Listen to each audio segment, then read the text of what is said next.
2026, la France a connu les incendies les plus dévastateurs de son histoire. À l'heure où on enregistre cette vidéo, on a déjà dépassé la barre des 100 000 hectares brûlés. Et il y a une question que je me pose. Que ce soit un feu de forêt ou même urbain, comment font les enquêteurs pour trouver l'origine et les causes d'un feu? On pourrait penser que les preuves ont été brûlées ou détruites pendant l'incendie, mais c'est un peu plus complexe que ça. Alors, je me suis renseigné et j'ai même posé mes questions à un expert incendie et ancien pompier pour découvrir comment la science peut nous dire si un feu est d'origine accidentelle ou criminelle. Des dizaines de milliers d'hectares ravagés par les incendies. Les gendarmes tentent d'accélérer l'enquête. 2 jeunes sont donc en garde à vue soupçonnés d'avoir déclenché l'incendie. Il n'y aura aucune tolérance et nous serons intraitables.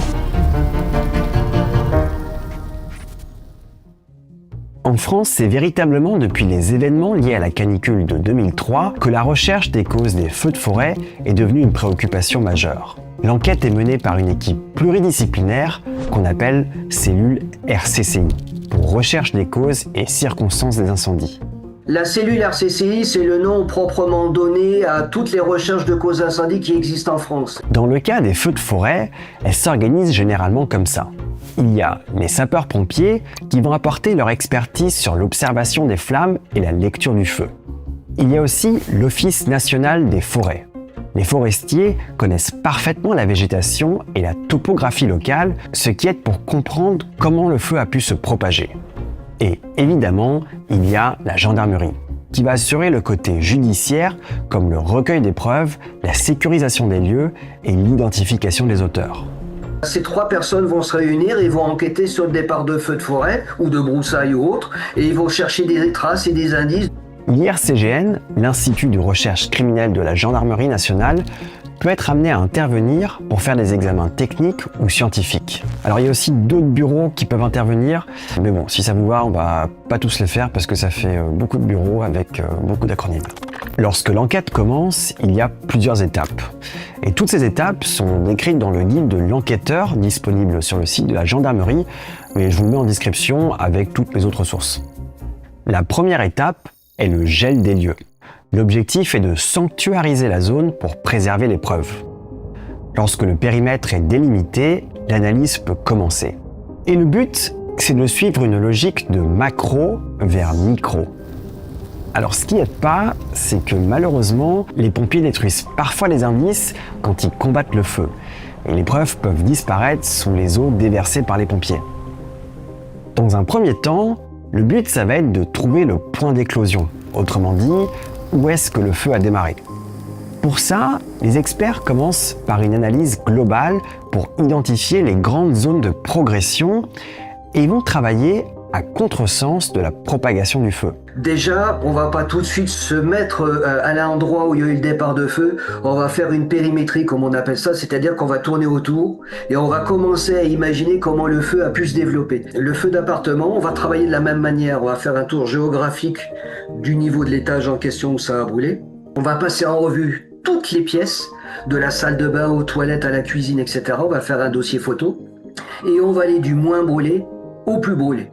C'est un peu comme la méthode de l'escargot. Moi, je fais la méthode de l'escargot.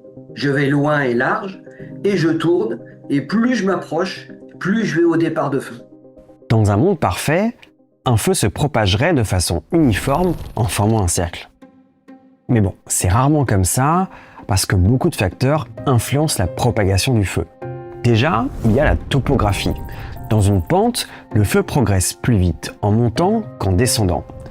Ça, c'est parce que la chaleur des flammes préchauffe la végétation située plus haut sur la pente. Il y a aussi l'humidité et la température du combustible. Évidemment, une végétation plus sèche et chaude brûle plus facilement. En montagne, c'est le cas du versant sud par rapport au versant nord, qui est plus exposé au soleil, donc plus chaud et plus sec, ce qui favorise une propagation plus intense. Et puis, il y a un facteur dominant, le vent.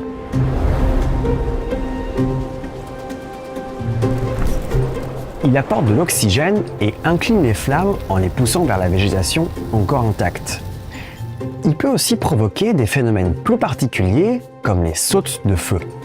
En fait, le vent peut transporter des débris enflammés, comme des braises ou des morceaux d'écorce, bien au-delà du front de flamme principal, créant de nouveaux foyers secondaires. Comme ce qui s'est passé dans le Var cette année, où un feu secondaire s'est déclaré à 700 mètres du foyer principal.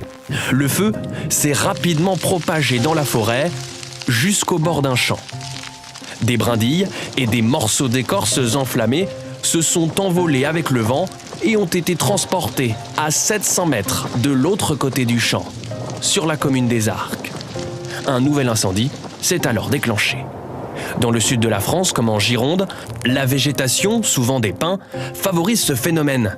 Lorsque les arbres s'enflamment, les pommes de pin absorbent beaucoup de gaz et peuvent se transformer en mini-bombes. Elles sont projetées à des centaines de mètres, voire davantage en cas de bourrasque. Une fois allumé, le feu de forêt progresse d'une manière bien spécifique selon 3 vecteurs distincts. Déjà, il y a la tête du feu. C'est la partie qui avance le plus vite dans le sens du vent et ou de la pente. C'est là où les flammes sont les plus intenses.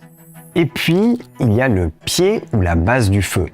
Il brûle à contre-vent ou vers le bas de la pente. Sa progression est lente avec des flammes basses et une intensité faible. Les flancs ou feux latéraux. Il progresse sur les côtés, généralement perpendiculairement à la direction principale. Son intensité et sa vitesse se situent entre celle du feu de tête et la base du feu. Et quand on regarde de plus près, le feu laisse tout plein de traces sur son passage. Déjà, la propagation dessine souvent des motifs. Le motif en V, qui est typique d'un feu poussé par un vent fort ou sur une pente raide. L'origine se trouve généralement près de la pointe du V. Il peut aussi y avoir un U quand le vent est plus léger avec un terrain plat. Il y a aussi l'angle de carbonisation. C'est un indicateur qui se forme lorsqu'un incendie rencontre ou dépasse des combustibles verticaux. La ligne de brûlure est systématiquement plus basse du côté d'où venait le feu et s'élève du côté vers lequel il se propageait. Une autre trace intéressante, c'est le gel du feuillage. Avec la chaleur, les feuilles se ramollissent, pointent dans la direction du vent ou du courant d'air qui a été créé par le feu, et puis elles se figent dans cette position en refroidissant. Et évidemment, il y a aussi la suie, ces fines particules noires composées principalement de carbone et qui sont issues d'une combustion incomplète. Elles se déposent sur les surfaces plus froides comme les cailloux ou les canettes. Le dépôt est plus lourd sur la face exposée à l'arrivée des flammes, ce qui donne encore une bonne indication de la propagation. Et des indices comme ça, il y en a d'autres que les experts s'efforcent à interpréter.